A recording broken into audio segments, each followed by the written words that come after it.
So Howard, let's go ahead and start without the others.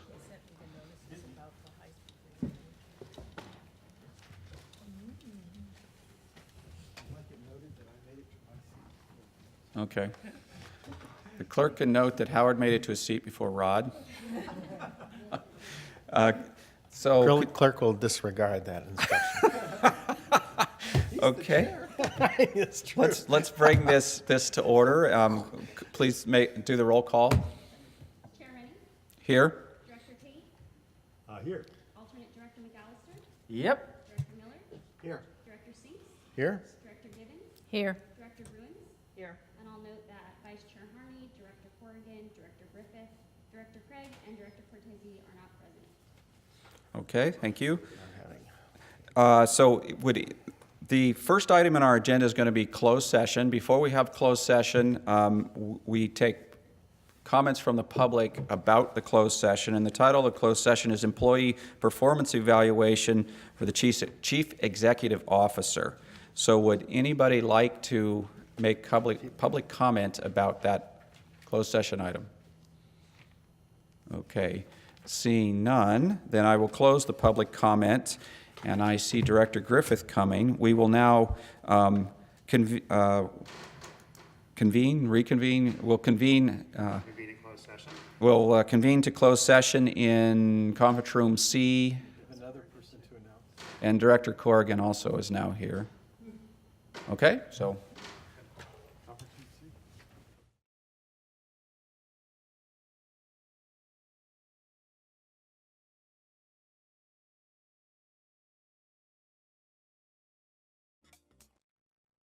Yeah. Hopefully not. Liz. Okay, so I'm going to go ahead and reconvene the open session of this meeting, I guess it is. Do we need a roll call again? No, right? No, we do not. We're fine. So we go to closed session report. Would our general counsel like to give that? Yes, the board met in closed session and direction was given to staff. Thank you.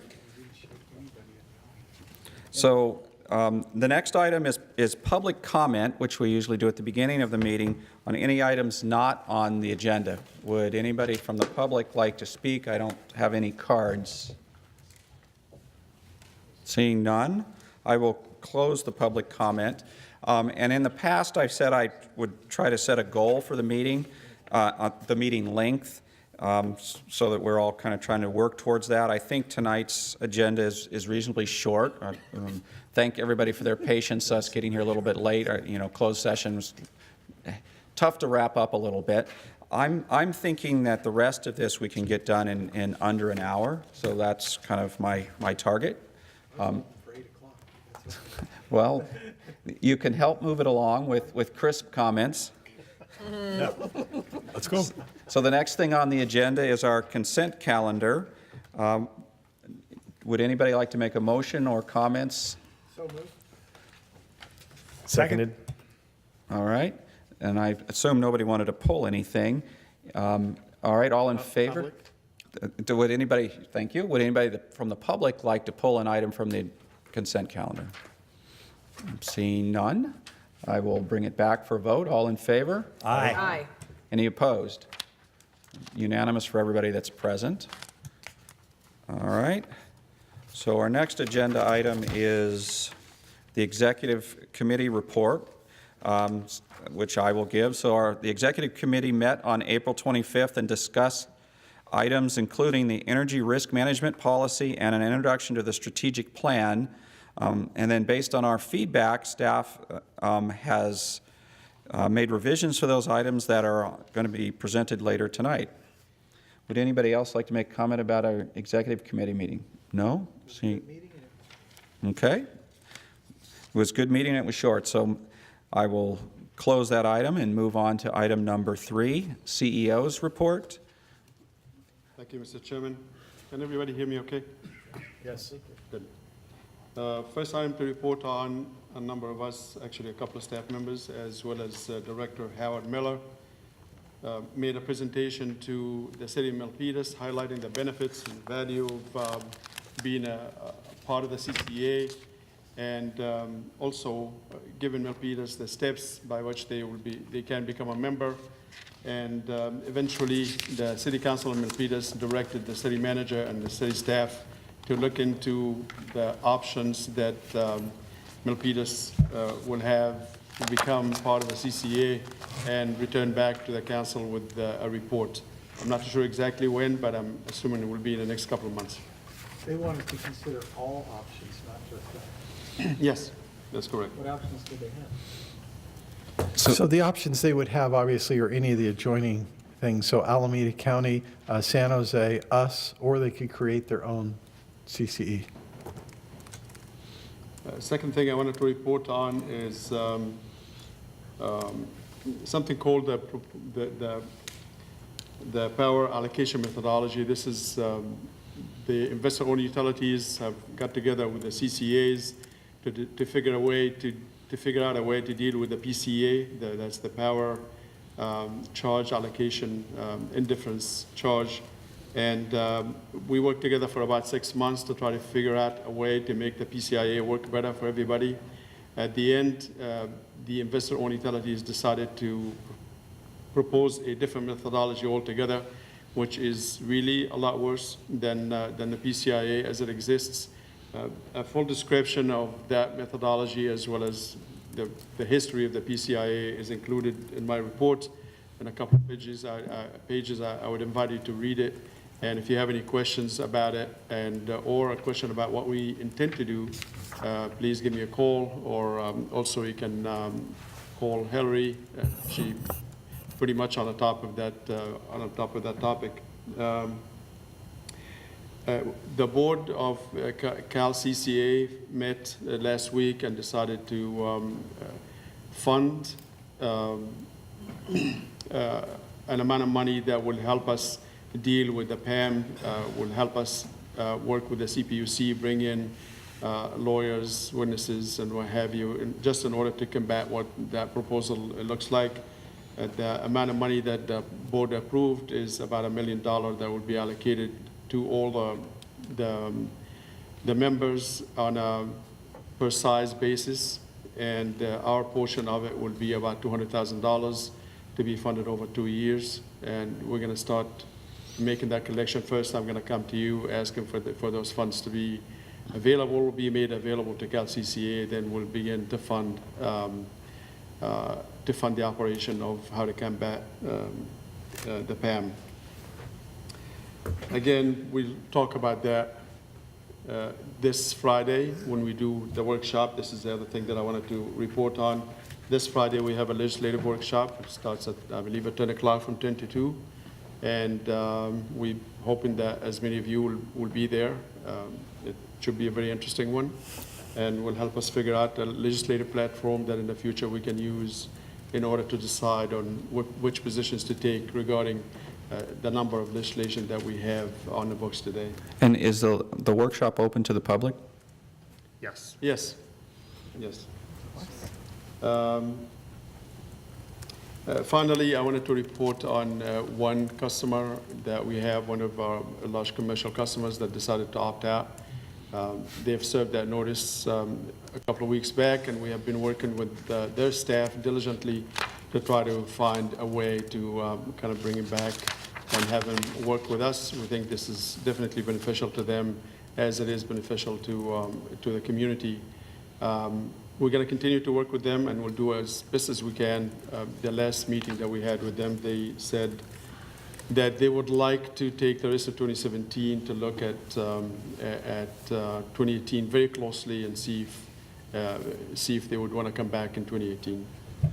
With that, Mr. Chairman, the number of attachments to the reports. If you have any question on my report as well as the attachments, please let me know. So I think some directors would be interested. You last reported that our opt-out by load was 0.4%. I think some directors might be curious if Juniper opts out, how does that affect our percentage by load? My guess is it will push it probably to above 1%, maybe closer to. Okay. Any questions from the directors? So, yeah, if we could, what is our current opt-out rate by account and by load? Sure, I can. I believe at this point, the opt-out for residential customers is about twice as much as, here you go. The opt-out for residential customers is 828 customers. The opt-up for residential customers is about 400 customers, so. I saw the absolute numbers. I was interested in the percentage. We rolled out about 68,000, so that would be about 1.25 maybe. So opt-out rate currently, we've now completed our first phase, right? Yes, by customer, it's about 1.25 by kilowatt hours. It's less than that, but we haven't plugged in the effective that large customers on opt-out by kilowatt hours.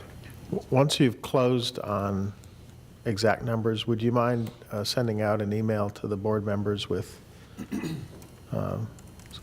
the specific percentage by customer and by load? Sure, and it's, by the way, it's in your report under enrollment notification. Under my report, it's the. Yeah, no, I see it. I just Hey, can't get a percentage from it. You want 5%? Okay, We just get opt-out by account, opt-out by load. That would be really helpful on a Sure. percentage basis. Thanks. we'll do that. Any other questions from the directors? Okay, seeing none. Director Bruins, the button up on top here. Okay, there it's on. Okay. For the attorney, I have a procedural question. We just, in our consent calendar, we passed something, and I had a clarifying question on one of the items on there. And I was wondering, even though we've already passed that, can I ask, is it appropriate for me to ask the CEO the question now? Yeah, if the chair concurs, that would be fine to do. That's fine.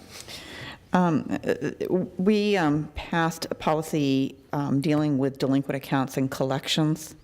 And in the language of the policy, it says, with outstanding balances of 60 days or more are eligible to be returned to PG&E. And I'm not sure what that really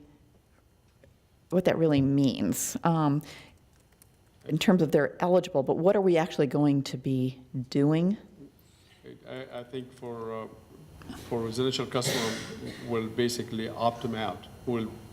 We'll give their account back to PG&E.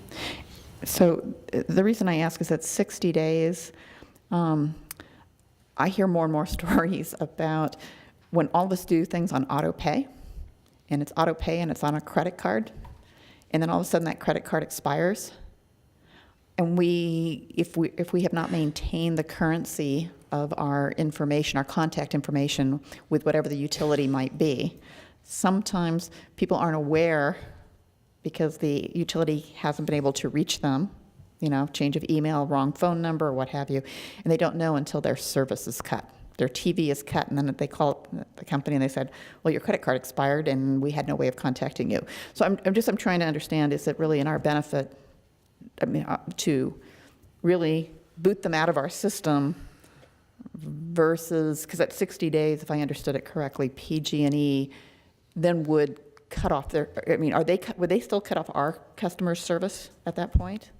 For the residential customers, it's a little different. They can, if they wish, the customer that is make partial payment, and based on the rules that got worked out at one point or another, if partial payments, and this is only specific to residential customers, not commercial, but if a residential customer makes a partial payment, then PG&E will take that partial payment and will give us nothing, and will continue to serve the customer until such time as they begin to actually not make payment to PG&E, and when that happens, then PG&E will cut them off. So what we wanted to do is to make sure that we don't, obviously we'll see how the customer's been behaving over time, and that's why we have the word eligible and not saying we will do it. But if it is in the habit of the customers to do partial payments continuously, knowing that PG&E will be fine and they will not cut them off because they've taken that partial payment and leaving us with nothing, then we'll turn them back to PG&E and have PG&E serve them then for the generation side as well. Okay, so is it fair for me to say then, by putting the word "are eligible," that you're going to be taking time to try and understand what the different scenarios are so that we can? Yes. Okay, thank you. Okay.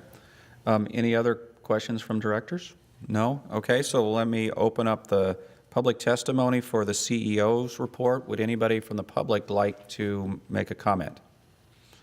Seeing no one coming forward, I will close the public portion of the CEO's report. Any other comments from the directors? Seeing none, I will close item number 3, CEO's report, and move on to item number 4, which is to approve SVCE Energy Risk Management Policy. And a staff report, please. Thank you, Mr. Chairman. We've been talking about risk management now for nearly probably 9 months. A couple of months ago, I brought to you what I would probably term as risk management light. It did not include trading authority and counterparty risk. And the purpose for that was to make sure that we are engaged with the California ISO into the congestion revenue market. And once we got that approved and we start engaging them starting May, we decided, of course, to finish up the risk management policy because it will apply to not just what we are doing with the California ISO, but every activity that we are doing to acquire energy on behalf of the authority. And I believe we got it into a shape now where we would like your approval of it.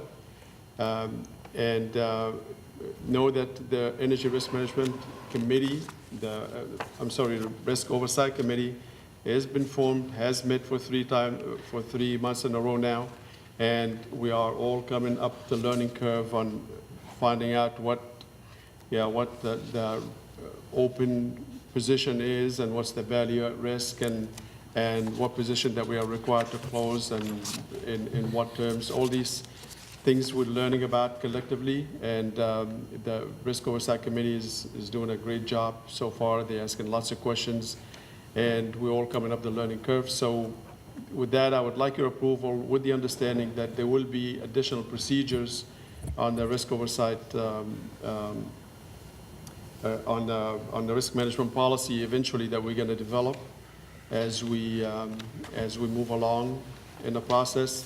And when we do that, eventually we'll come back to you on an annual basis at a minimum to seek your approval of the updated risk policy and procedures.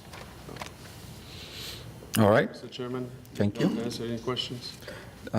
Any questions from Director Griffith? Yes, thank you.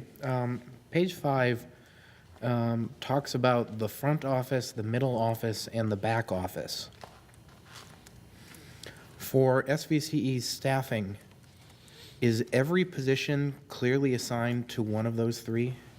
Not at the moment. I can tell you who's running each one of those offices so far.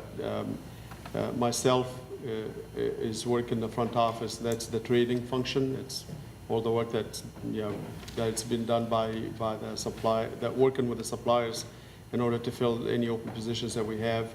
And I get help from Pacific Energy Advisors. That's the consultant that we have on retainer. The middle office mostly is PEA folks. They do all the forecasting. They give me the net open position, and we discuss how much of that we want to fill and so on. The back office is a combination of Z Global, who's running our, who are doing the scheduling for us on our behalf. Some of the back office is also done by the California ISO, and a lot of it is being done by Don Eckert, who's our financial manager, working with the accountants that we have on retainer, as well as the PEA folks as well.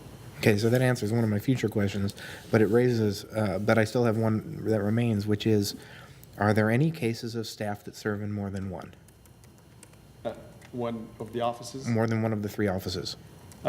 In some cases, the consultant is serving the middle office for sure. They're handling a good part of it.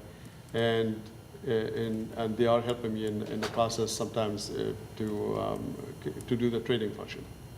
The reason, It's not ideal, I can Right. tell you that much. It's definitely not an ideal situation. I did make an offer, the offers got accepted.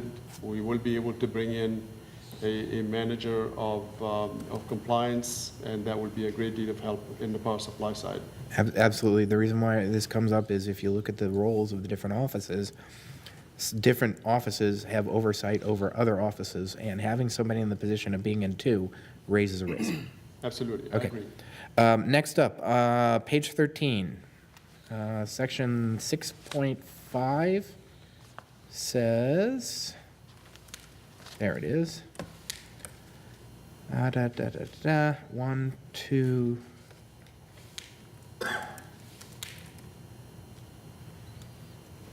Where is that statement?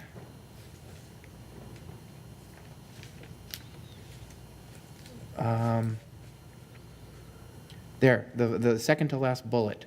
The exceedance shall be rectified as soon as possible via actions recommended by the middle office and approved by the ERM Risk Oversight Committee. Committees don't have an authority to approve anything, as far as I know.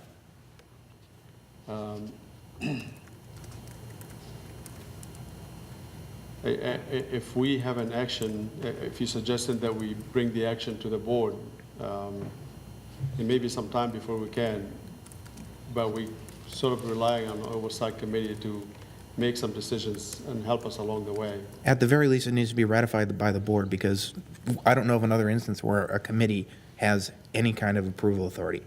So we need to think that one through a little bit. Okay? Well, I might say it's not a board committee, right? It's a CEO committee, and so to the extent we're serving on this, we're not acting in board capacity. So, Understood. and of course, the reason for all this is to have some oversight, but, make sure that we're able to act in confidence, because a lot of the information that we're dealing with is confidential. Well, I mean, if approved needs to be changed to reviewed, that's fine. But, if either we change it to reviewed or we change it so that it has to be ratified by the full board. But approved by a subcommittee, it doesn't really fly for me. Well, it's not really a subcommittee of the board. But it's comprised almost entirely of board members, correct? Yes. So But there's a it's, reason it's not a committee of the board. I understand that, but if that's the case, I think we need to think about that one a little bit. And then the final one is more of a procedural thing, which is at the very end of this document that you're asking us to approve, it says reviewed and approved by you. Procedurally, the way I have always seen this work in every city council meeting I've ever been at is if the CEO has authority, he signs it. If the body has the authority, has to do the approval, then the president or mayor signs. So in a case like this where we are expected to sign it, I think the president is the one that should be doing it, and this should be something that should be happening all the time. Or the chair. Basically, we're authorizing the president to do it, or the chair, whichever it is. So going forward with this one and with other ones, I think that's the way it probably procedurally needs to be. Yeah, I think generally for most, everything that we bring to you, we generally request that board authorizes the CEO to approve this, that, or the other agreement or policy or whatnot. If that's not the way we presented it, we can go back and either ask that the chair will approve it or ask the board to authorize me to approve it. Either way is fine with me. Yeah, I mean, I was mayor for 2 years, so all the time was signing off and basically saying, this is what the city council did. And it should be the same sort of thing with a board like this.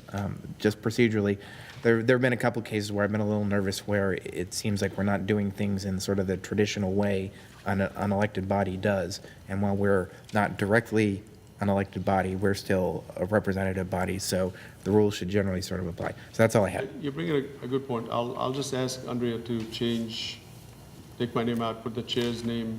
Yeah. And to the extent that you folks approve it, we'll ask Rob to approve it later. Yeah, because the visual is, this is something that was approved by the board, but your signature's on it, which doesn't really reflect that it was approved by the board. So that's all I had. Thank you. Okay, any other questions? Okay. No. Director Bruins, go ahead. So I'm assuming, Tom, by your report, that in some ways, we need to think about this as being a living document. So this is that next level, and then it will just continue to as we need to make changes, right? Yes. Okay. Yeah, a lot of procedures will be done, brought up to the Risk Oversight Committee for discussion, and to the extent that we need to bring it to the board, we'll do that. Okay. So first, let me start by responding to some of Mr. Griffith's comments. I definitely agree. I don't believe that that the Risk Oversight Committee has authority. So again, whether we just pick the language of whether they're reviewing it or whether if we're looking for them to make a decision, then maybe it needs to come back at the first available board meeting for ratification. So I'm going to be really anal about that. I feel I agree with Jim on that one. And I also agree if we can change this in terms of if we're taking action to approve this, that it really is reviewed and approved by the board, in which case the chair has the signature authority after we've approved it to sign the document. But when I look at this in terms of evolving and such, you know, you have things in here, like, for example, on 5.2, you know, you talk about a authorization process, and so I can understand how we're doing it when you bring somebody in and you're looking at it up front. And then it says that it's, you know, a term for which they are approved. The policy, I didn't see are we setting what that term is? And this is where we're looking at, you know, approving you get the trader name, the experience, et cetera, verification, you know, all this stuff. How long is that verification good for before you do the next verification or re-verification? You mean of the trader or the? Well, section 5.2, the title is Trader and Origination Team Authorization Process. And then the very last sentence of the paragraph says, you know, the last paragraph talks about authorized traders, origination team members, along with markets, trading instruments, and term for which they are approved. So what is, have you set what that term is, or is that part of the evolving thing? You're going to figure it out as you go? Yeah, that's part of the procedure that we need to be working on. Okay. And all the rest of mine, I think, are things in terms of the next, as you continue to make this more robust, I think they will be addressed with experience, so. Yes. Okay, any other questions from directors? Okay, let me open the public comment. Is there any member of the public that would like to address us on this agenda item? Seeing no one coming forward, I will close the public comment and look to the board for more questions, motion, changes. Well, I would just like Director to elaborate on the point that's been made on 6.5. I mean, we do have, I mean, to the extent that we're approving policies and exceedances and reports can be brought to this body because we're out of compliance, I think it's appropriate for that to come to the board. I would say, though, that, you know, we're basically giving the CEO in his capacity the latitude to negotiate and figure out how to be in compliance, and to the extent that, you know, there's confidential information that he has and is then shared with the risk management committee. I mean, to the extent that we could extract that and make it available to the full board because we have an issue, I think that's okay. But I wouldn't want to put ourselves in jeopardy of saying, you know, now we've got to bring things to the board that would jeopardize our negotiating position or put us at risk. So, I mean, that's the only nature of my comment. It's not about transparency. It's about, you know, good governance. And to the extent, right, that this committee is simply supporting the CEO, I'm offering my remarks in that context. Yeah, I think if we can probably bring reports back to you if there are exceedance and if there are issues that where the traders are doing something that they shouldn't be doing. Yeah, no, I We think. can do it without actually revealing any confidential information. I see. So the risk management committee might be privy to specific, That's correct. more information, but you could still take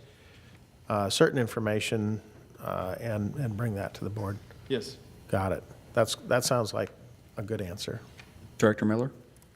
I just was going to follow up, slightly different thing, right? We've already authorized Tom and staff to do certain things, and if they're operating within what we've already authorized, it shouldn't matter, you know, how they make the decision process. And if they're using the Risk Oversight Committee, which includes some board members, is the sounding board plus professional staff, to stay within the board-authorized boundaries, that doesn't seem like that has to come back to the board.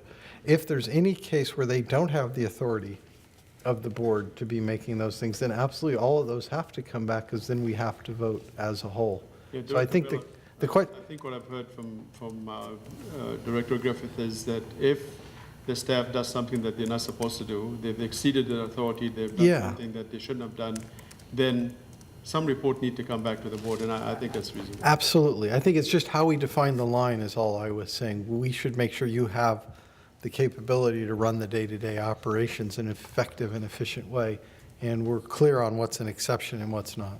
Director Griffith? Yeah, I can put it a little more simply than that. Pretty much every decision that we're talking about here, either the decision-making authority lies with the CEO or it lies with the board. If it lies with the CEO, then the risk committee is simply advisory. It is not decision-making. If it lies with the board, and it is advisory to the CEO. If the decision it rests with the board, then the committee is advisory to the board. But in neither case is it an approval body. Yes. So I would change approved to reviewed by. And I think that solves everything, because I think in this particular case, we are saying that the CEO has the authority. He's clearly wants to run it by us so that later we don't come back and say, hey, wait a minute, why did you do that? But he could choose to ignore the input of the board and say, I know better, because we've given him that authority. I don't want to put him in a position of now he's got to get these 5 people to approve it. And not only that, but we haven't given those 5 people the authority to do that either. Does staff have any concerns with changing the wording to reviewed? Any comments on that? No, I think Okay. I'm just going to do it. Other questions? Our document and change all of it to review. And then put your name on it. Good. Thank you, Jim. Any other comments from directors? I'm looking for a motion. I heard 2 things that need to be changed in the document. Would somebody like to make a motion? I'm happy to make a motion, but I can't get my mic on. There you go. Okay, Director Corrigan. I make a motion to accept the risk policy as presented in tonight's packet And I'll second that. With, With the 2 revisions that were with noted. the 2 revisions. Thank you. With the 2 revision, which includes replacing approved with reviewed in section 6.5, and to have the document signed by the chair of the board instead of the CEO. the only thing I'd add is it's common in my city and others maybe for the city manager, for example, to say, this has been reviewed and approved for board consideration by, in this body, it would be you, but then the final approval of it is done after the board takes action by the chair, Fair enough. I think that right? makes sense. So your signatures could both end up on it. That's correct. Okay, so I have a motion, a second. Any other discussion? All in favor? Aye. Anybody opposed? Unanimous for all that are here. So with that, I'll close item number 4 and move on to agenda item number 5, which is introduction of the strategic plan. And this is a discussion, I guess, with no action. And staff report, please. Thank you, Mr. Chairman. The strategic plan is generally a roadmap for the staff to define the work that they do, understand how it fits with the strategies, and also trying to achieve with the work certain goals that are definable, and eventually make sure that everybody on the staff is trying to achieve the same mission.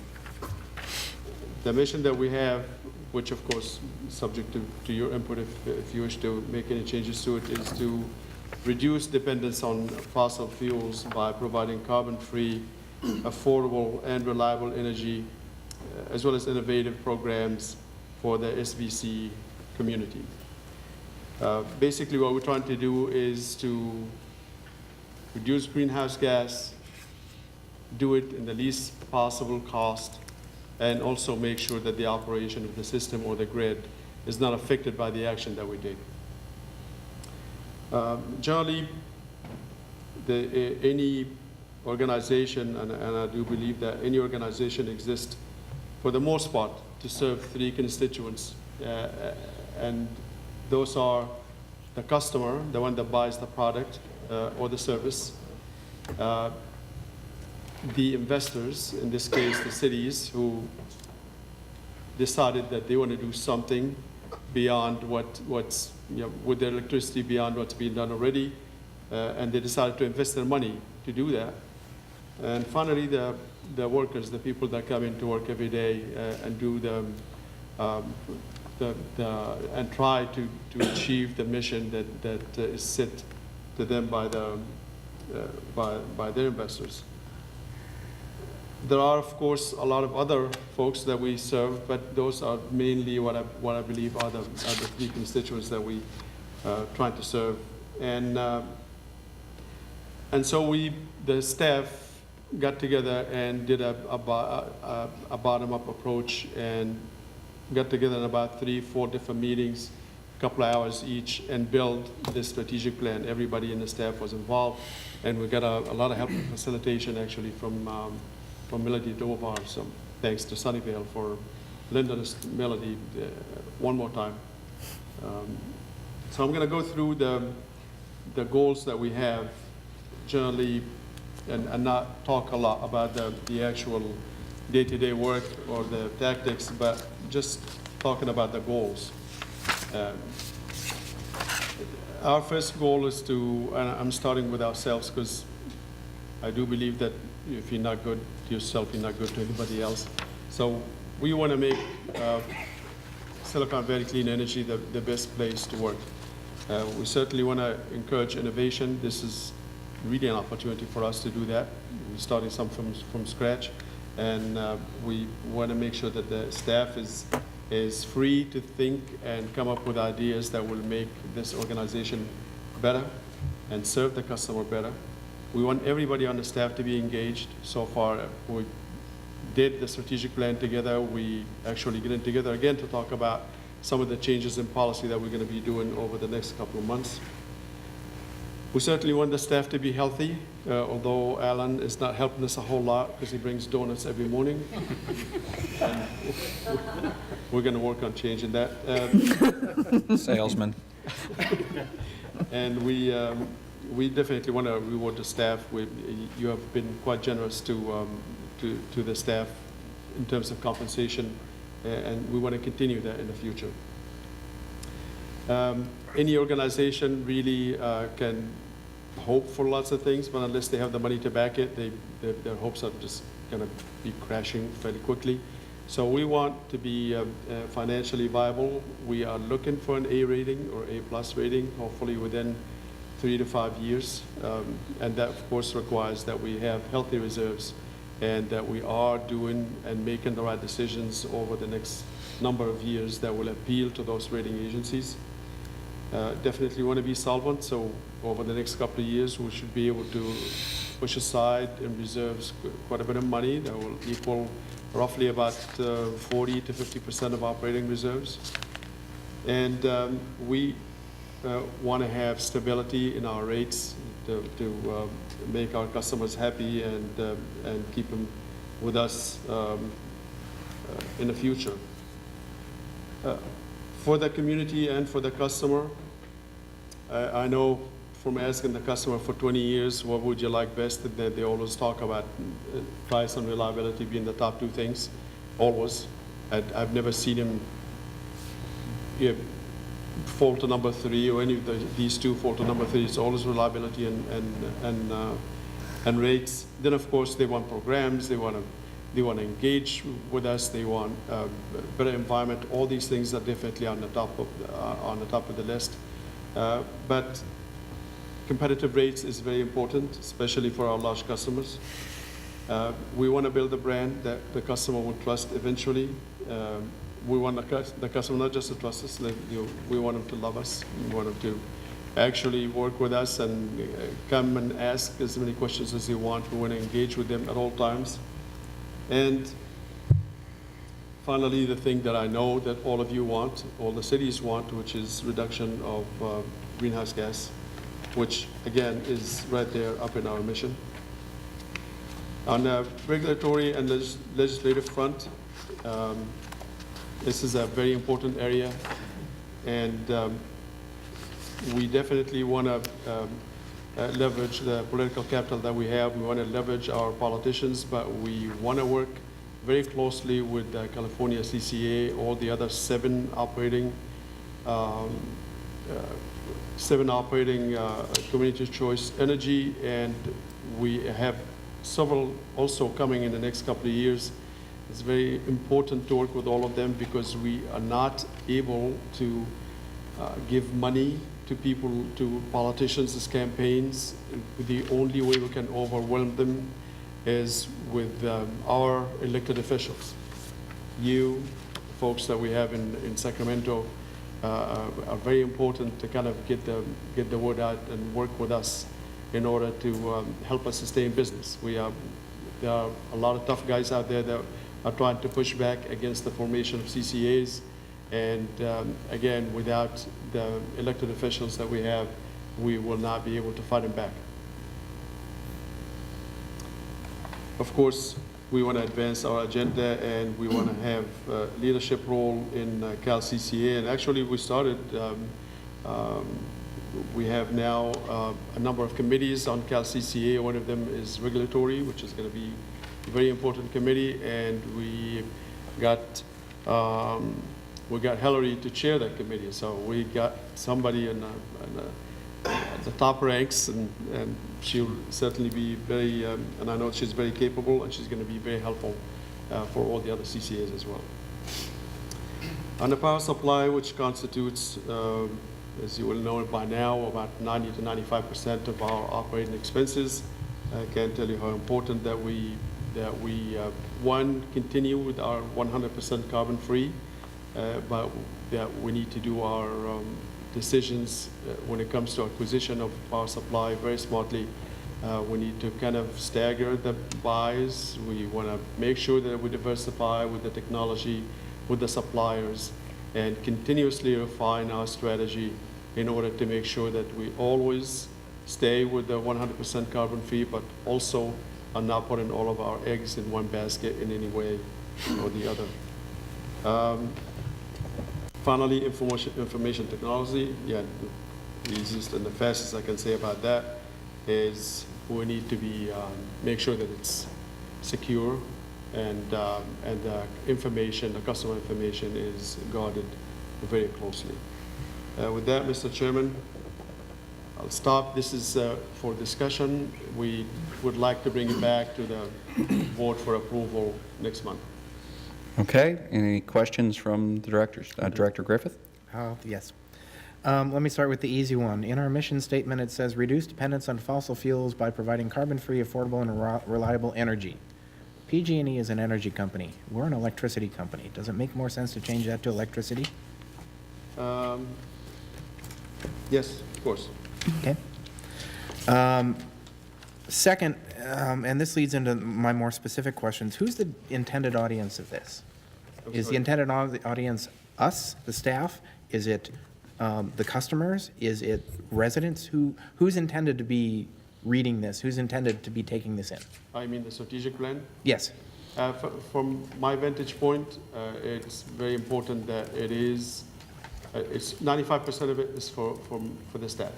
It is it is the roadmap for the staff to be able to operate from day to day. Everything in here has tactics and strategies, and if I ever get a question from the staff, which I got in other organizations, that starts with, why are we doing this? The answer is right here in the strategic plan. So from my vantage point, it's really for the staff. Certainly for you folks to, if you feel like you guys are way off on your mission, or this or that tactic is not acceptable, certainly we would want to fix that up. Okay, the fact that this is intended for staff makes me feel a little bit better, because if this was intended for our customers, saying as our very first goal is that it's the best place to work, I don't think that's what our customers would say. Our customers would want the very first goal to be talking about the power supply, because that's what we do. But if this is not intended for the public, if this is not, if the target audience, this is obviously a public document, but if the target audience is not the public, I'm a little bit better with that. But I do still have an issue with something that's in here. Under Best Place to Work, Strategy 1.6, number 2, continue to provide great benefits. I don't know another single public agency out there in the world that would claim that one of their strategic goals is to give great benefits to their employees, as much as we may want to do that. You know, and I'm cognizant of the fact that we have a public agency, utility agency in this area that has been nicknamed the Golden Spigot. And I don't want us to become nicknamed the Golden Socket. So I want to make sure that we are reflecting our understanding that we have a responsibility to be fiscally prudent. Oh, my God. And at the same time, I recognize that the employees we've got are highly competitive, highly sought after, and you get what you pay for. And I'm fully supportive of paying for what we want to get. But Maybe it should have just said competitive instead of great. there's, what I am suggesting is we take a look at this from the optics of we are a public agency that is responsible to the public, indirectly to the voters, and directly in terms of their faith in us and their trusting us to the point that they don't opt out. The more confidence we can give them that we are a responsible agency, the less likely it is that someone's going to opt out. And I know we can go and we can make the argument to somebody who says, I don't like the way this looks. But by the time we've made that argument, they've already opted out. So I'd like to just take another look at this from the point of view of we're a public agency. So would the word competitive be better than great? Sure. I mean, I think it sort of goes without saying that any agency that does hiring is going to have to do competitive. And I think staff will understand by saying competitive exactly what we mean without being quite so in your face to the customers. Thank you. Director Sinks, did you have something? Yeah, if we go to goal 7, I don't know if you can display that readily. So the broad goal is stated, and I'm looking at the packet version, work with the community to achieve greenhouse gas reduction of 30% from the baseline by 2021. And there's a lot of notations in here that include Q1 2018. What is the baseline year? What is our baseline? We actually talked about that earlier today, so I got the answer. Thank you. I asked the question on Monday. Yes, and so- the baseline is what we have before we actually achieve the 20 to 25% that we will achieve by going into carbon-free. So that is the baseline. So the 30% is, So like 2016 or 2015 or? would 2016 be done?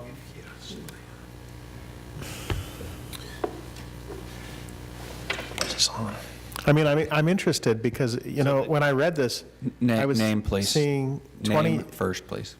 I was seeing 20, let me just expand a little bit. I was seeing 2018 and thinking, well, if that's a baseline and we're looking for 30 on that, we're going to have to do a lot of work on transportation, right? And actually, the purview of this agency really is most directly electricity. We could create incentives that do other things, but I wanted to be sure we were capturing the value we were primarily responsible for creating.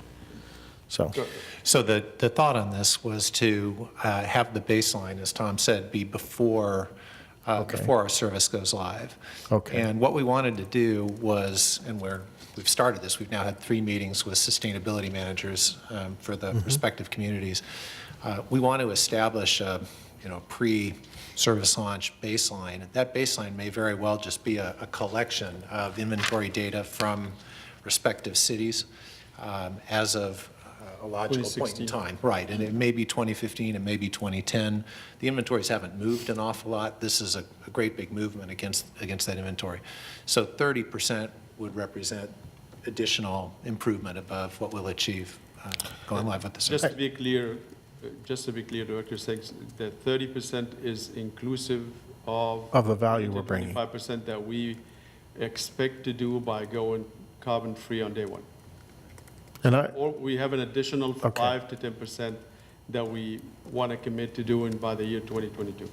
Right, so through incentives and other things we do to help electrify transportation, for example, our district is doing some of this, we could create some of these incentives that might help, say, transform transportation. Exactly. That'll be the single highest opportunity because it's the biggest. Yeah, piece and I of know pie when I out there. was working with my sustainability manager recently to figure out, okay, how much have we really taken down? We did a spreadsheet, and we went and we figured it all out, and we got to about 25%, which is what our video says, which is really cool. The challenge is that for the baseline, which is PG&E, it takes them so long to report, like we don't really even have accurate or real 2015 numbers yet, right? Or 2014, I guess so if you pick a baseline that's too close to when we actually started, you may have to wait several years before you're actually able to calculate it, which might want to make you move toward 2015 or something. That would be a logical Yeah. date to have as kind of a sync-up point as the baseline that we begin to operate from. Well, that answered that question for me, thank you. And I'd just like to express appreciation for the language in the revised packet that has us playing a role. I had a chance to speak with Supervisor Dave Pine, who was instrumental in getting Peninsula Clean Energy going, and his opinion is it's time with this new thing coming down called PAM, it's going to be time for all hands on deck, and we're going to need directors to be engaging with legislators over a protracted period. So he was all in favor of getting directors from each CCE together to maybe guide and steer, but also do the thing that, gosh, we're elected to do, right, which is use our political connections. Just to be clear, you kind of started off with play a role, and you meant play a role in goal number 8, which is the Cal CCA. Yeah, I'm sorry. Play a role in Cal CCA, play a role, otherwise, but sure, we all, I mean, obviously, we all want to be singing from the same songbook. I believe that our goals across at least the great majority of these community choice energy agencies, while our individual policies might differ, strategically, we're more or less all in this boat together, right? And on Friday, Director Sings, we're probably going to talk a little bit about how we can bring you all together. So now that you have two, we'll figure out a way to bring in the others, and perhaps you guys can initiate a meeting, and we can go from there. You bet. Yeah, thank you. So I appreciate your additions there. Okay, other comments from the directors? Director Bruins, please. Yeah, I have a number of comments and questions. So when we talk about a strategic plan, I'm used to a strategic plan having a term like this. It's a 5-year, it's a 3-year. What is the expectation here? Really good question. It was supposed to be for 5 years, but generally a strategic plan, the way I've done it in the past, is to look at parts of it differently. So for the mission, probably that's going to be enduring and probably will last a lot more than 5 years. For the goals, we may be looking at in maybe 3 to 4, maybe 3 to 5 years. We'll be looking at these goals to see if we are still on track. Strategies probably will change more often. Tactics, for sure, they will change even a lot more often inside the year. Eventually, out of this strategic plan, we should be able to produce a work plan and a budget. So everything should eventually lead into kind of connect together. to get us into that mission that we're after. So we will be looking at it every year at a minimum, if not sooner. That doesn't mean that we are confined to what's in here. Eventually, somebody will say, why don't we do ABC? Oh boy, it's not in the strategic plan. Fine, then we'll put it in the strategic plan when we get into the revision, the quarterly revision, the 6 months revision, and so on. So it's a live document. It will continue to be updated. And I can't give you an exact, this is going to be it for the next 5 years, and we'll never put it on the shelf and forget about it. That's not going to happen. Well, yeah, the reason I ask is because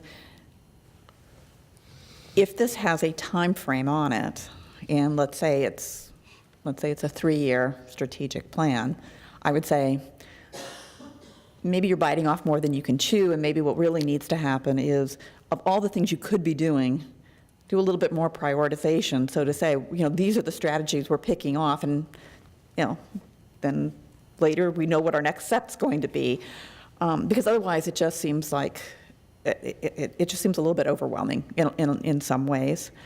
So I just ask that you kind of think about this, because if a strategic plan is to help get things done, achieve things, and move you forward, give yourself the opportunity to be successful. The next thing is, I didn't want to say, I agree when you go through and try to finalize this, again, we're a public agency. I agree with that you do this optic test, okay? And choose the language carefully. I thought that was cute, the golden socket. But, and think about, the way I always look at this is saying, okay, so if somebody gets this and tomorrow morning's paper says, does that make you feel good or does that make you feel bad? And so even though they're little things, but even though we think of this as an internal document, again, it's a public agency, so therefore there's nothing that's an internal document. But even if you go with something as simple as, now I can't find it, monthly arrange for staff lunch outings and social hours, okay? I would ask you to look at whether your strategy is something in terms of what is your intent, not the tactic. I mean, this kind of sounds like a social hour. It's 5 o'clock, or 4 o'clock, it's cocktail time. Again, looking at that optics, and I know that's not that's not your intent, but look at that lens. I want to go up to the mission statement. You caught the one in terms of energy. I think it is electricity. But there's one word that's not in there, and I don't know if it's a conscious decision or not. Renewable? Is there a reason why we're not talking but we won't explicitly use the term renewable? Yes, I'm definitely and consciously trying to shift our minds away from the word renewable and into carbon-free or carbon-neutral. Okay. The word renewable is just overused, and at least a couple of you know that some of these eligible renewable are really can be smack full of CO2 and SOC and SOx and NOx and all the other good stuff. So I'm trying to shift away from renewable. We're actually talking about doing that at the staff level over the next few years, how we want to change our policies so we can just make that renewable word applicable only to what the state defines renewable to be. And for us, we just focus on greenhouse gas free. Okay. No, that makes perfect sense, what you just said.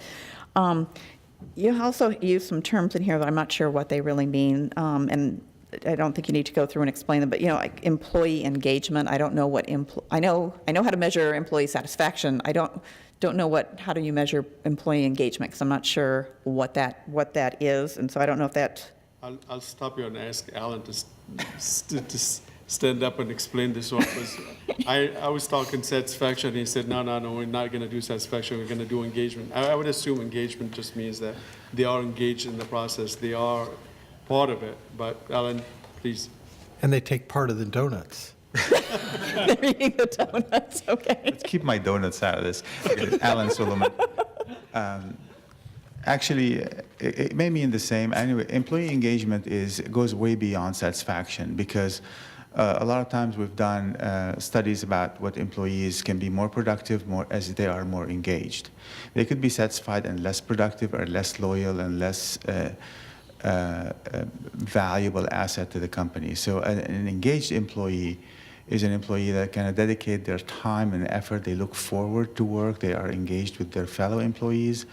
The metrics for engagement is completely different.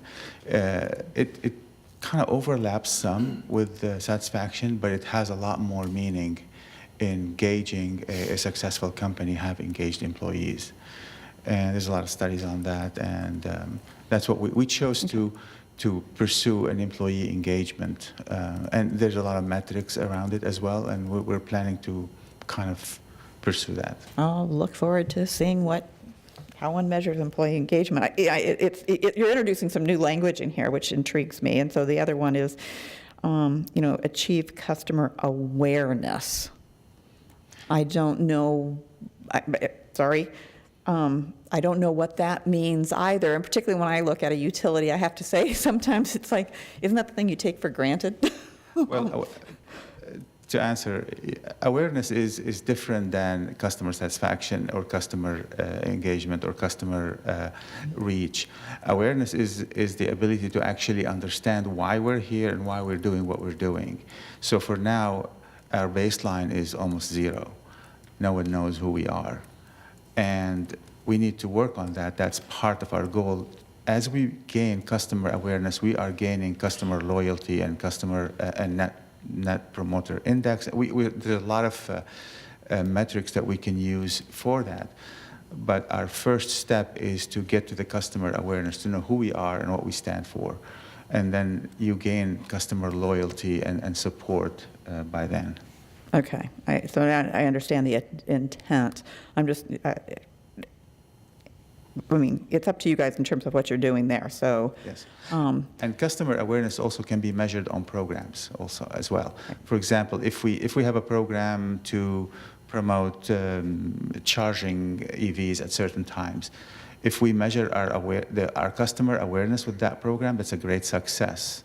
That means they know about our program. That means we marketed it correctly, we reached out to the right people, and we designed it very well.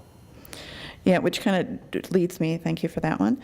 When I look at under finance and fiscal responsibility, we have as goal number 3, it's, preserve and enhance our competitiveness within our service area.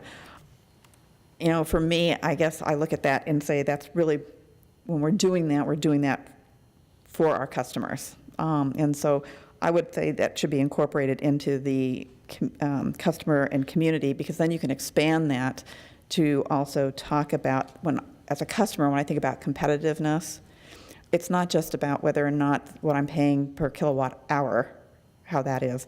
It's competitive in terms of program offering and those kinds of things. And you can't put that under, so I want to see that, I guess, called out.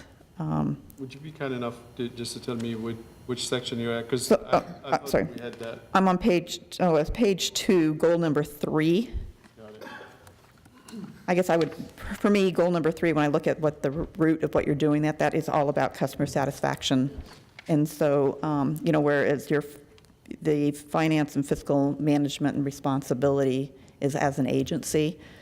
But again, when I look at competitiveness, you have strategy 3.1. I would look at, a strategy 3.2 that talks about competitiveness of programs as well, or other things that you're looking at rolling out to the customers, okay? Then let's see, and back to that whole customer awareness, again, I'm hoping that we're not talking about bombarding customers. I mean, if we have a high opt-out rate, then yes, we need to build more awareness. We need to build that, that brand recognition. We got to attract them. If we sat here and at the end of the day we had a 0.1%, I don't know if we want to. Are we really bombarding them in terms of awareness and what we're about, or is it really about bombarding them with trying to get programs and such? And the one thing that I would look for is something that is an annual, more of an accountability report or report card type of thing versus I guess I don't want us to be the junk mail people, okay? So, and again, I might be reading more into this than it's really there, but I would hope that we kind of get that focused in on what is it we want to achieve, at least over the first, 1 to 3 years. Yes, thank you. Actually, the customer awareness is really awareness of our programs more than anything else. And as they are aware of our programs, it's a measure of success for our programs. Okay. And I know, hang on, let me look at my notes. I think that's it. I think I think it's great. I like the fact that you guys are doing something like this. But just make sure we got the right focus in terms of priorities, because you're not, we're small staff. I mean, you can't boil the ocean, so make sure your strategies and the volume reflects what you can achieve in a reasonable period of time. I already said no a couple of times. Yes, he did. Okay, so let me go to Director Corrigan. I just want to thank Tom and the staff for making this heroic effort to get something crafted. And what I appreciate the most, regardless of the specifics that are here, is that when we are asking questions, there's a uniformity of nods that you all really did participate and understand and bought in and believe. And for that, I am truly impressed with the ability to get this document to us in its current form. And I trust that between your leader and yourselves, you will craft it in a meaningful way going forward. So thank you. Thank you. So let me open the public testimony. We can have more questions, discussion afterwards. So I see I have a speaker card from James Talua. Hi, James Talea from Sunnyvale. I provided a few suggestions to staff a few days ago that aren't yet in here, and I know that they're, I think they've been received well, and they're going to include some of that, I hope. One thing I wanted to point out, because I think it's important and it crosses a few goals, including Goal 3, Goal 4, about being competitive with customers and bringing in finances, and Goal 7 with reducing GHGs through effective programs, and also Goal 6 of customer satisfaction. It relates to the data management services provider and what data that PG&E is providing through Calpine to the CCEs, including Silicon Valley Clean Energy. So back in July, I worked with Tom and Melody to include in the RFP an additional element that other CCEs don't have in the RFP, and it subsequently was put in the contract with Calpine in November. The crux of the issue is that PG&E collects detailed interval customer usage data via their smart meters, but PG&E doesn't currently provide to any of the CCEs in its territory sufficiently detailed hourly usage data to allow a CCE to bill a customer on a generation rate schedule that is different than what PG&E puts in their schedules, all the eligibility. So CCEs in PG&E's service territory do not have independence in rate structures. The only thing you can do right now is lower the rate, but eligibility, rate design, simplification of rates can't be done until this problem is resolved. Well, luckily, staff has started that process to resolve it last July in the RFP, and it's built in. But since November, I just wanted to bring this to everybody's attention because there's about a year left in the scope of work for Calpine to resolve this issue, and it's going to take some IT work and time and money that it's best to make sure you're all paying attention to it now, because it may take up to a year, and as of next summer, you're going to want to start to think about rates and simplification of rates and maybe something different than PG&E. Right now, you can't do that. But we have the ability, through work with the staff in the past, to enable this problem to be resolved. And it needs to be in the strategic plan of something like by Q2 2018, enable rate setting flexibility by resolving this problem. Thank you. Any questions for the speaker? Yeah, I have a lot of understanding of it if you have questions. Director Sinks? Yeah. I was trying to figure out how this worked into our strategic goals, but this is the process that Calpine is working on is to try to, among other things, adjust when time of day preference is given to solar and all these such things. think it's to collect and the simplify. It's fundamentally that you need the data mart in the billing database at PG&E to include enough data of billing level quality out of all their smart meter data so that you can bill differently than what PG&E is doing. And I see. so it's just a basic IT project, but based on some research I did in the somewhat analogous project that PG&E had in a public filing, it costs about $1 million and takes about 9 months. So getting that process started it needs to happen soon. So you're saying that under what, the authority of the CPUC, Calpine has been contracted to? No, actually, the contract with Silicon Valley Clean Energy with Calpine as of last November includes this provision that Calpine has agreed to. The initial... Which means they get... they've got to fix it... all the meter data from our service territory to help us... at billing level quality, and it has to do with... You can get the data, it's just not cleaned and transformed enough to be comfortable with that you're going to bill accurately. Okay. So it's something that Calpine's on the hook to do. When they realize what they've got to do, they're going to balk at that. So it's better to push now, find out what they might need to do, and press them. Worst comes to worst, you share the costs among all the CCAs that are going to benefit from this, because it's... Without getting this data, we would be unable to come up with our own time of use, for example, that Rate would be schedule. separate Yeah. than PG&E's. It affects Different than using price signals for good program design elements to encourage a stronger price signal, slightly different. There's all sorts of impact. That's why I mentioned there's a lot of goals that this has to, and it fundamentally doesn't allow you one of the unique benefits of having local control over rate setting. That's very helpful. Thank you, James. Director Corrigan, you had a question also? I don't know if this is on. There you go. Is this RFP unique to Silicon Valley Clean Energy or with all CCAs? This is only in the contract that Silicon Valley Clean Energy has with Calpine. None of the other CCAs have this, because I learned of this by trying to press Peninsula Clean Energy to expand the eligibility of their EV rate to enable purchasers of heat pump water heaters to be eligible in addition to those who have cars, EVs, so that they could switch to time of use rates that don't have a tiered structure that penalizes for using more electricity. So based on that learning that, they can't do that because they don't get the data,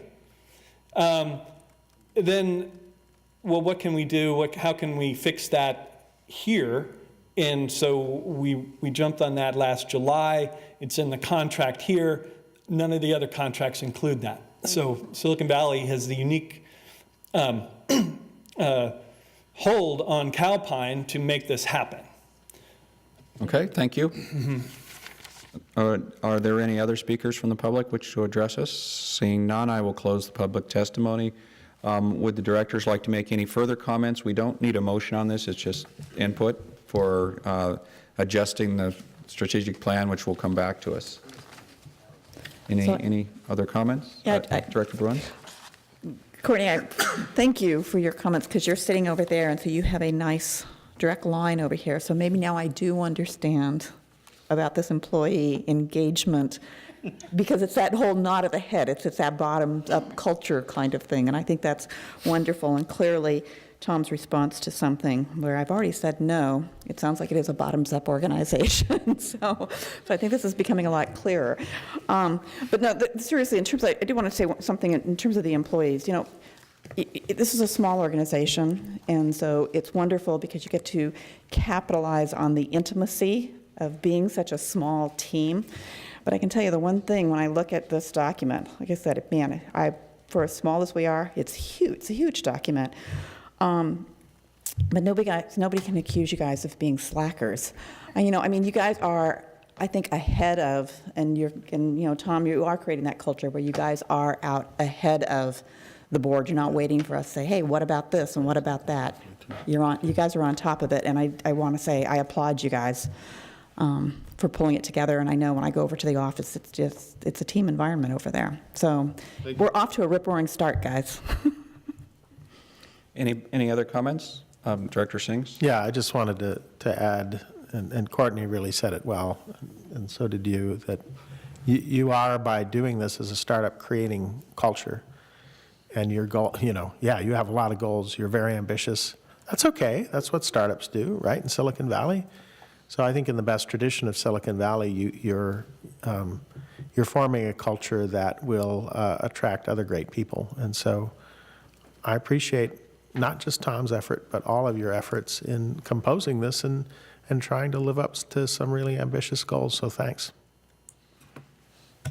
Okay, any other comments? No? So I will close this item, and unless staff, you got everything you needed on that, correct?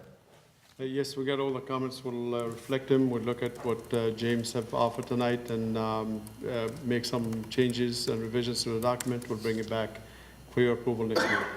All right, thank you. So then the last thing before adjourning is board member announcements and direction on future agenda items. Does anybody have anything? Director Corrigan? I have a brief one. Mentioned in our, it was really more appropriate to be brought up here. I'd like to have a long view with how our new agency in its infancy might cross-promote with other local agencies. This came to me after a library district meeting. I'm also serving on the JPA Library Board, when they were discussing buying an electric vehicle for the library's fleet, adding an electric vehicle to their fleet. And it seemed like an opportunity to perhaps look at how we might, for instance, this vehicle powered by Silicon Valley Clean Energy. These are awesome opportunities that really serve a multitude of neighborhoods that this agency serves, and I just want to be, happen to also be on the water district, which has a lot of overlap.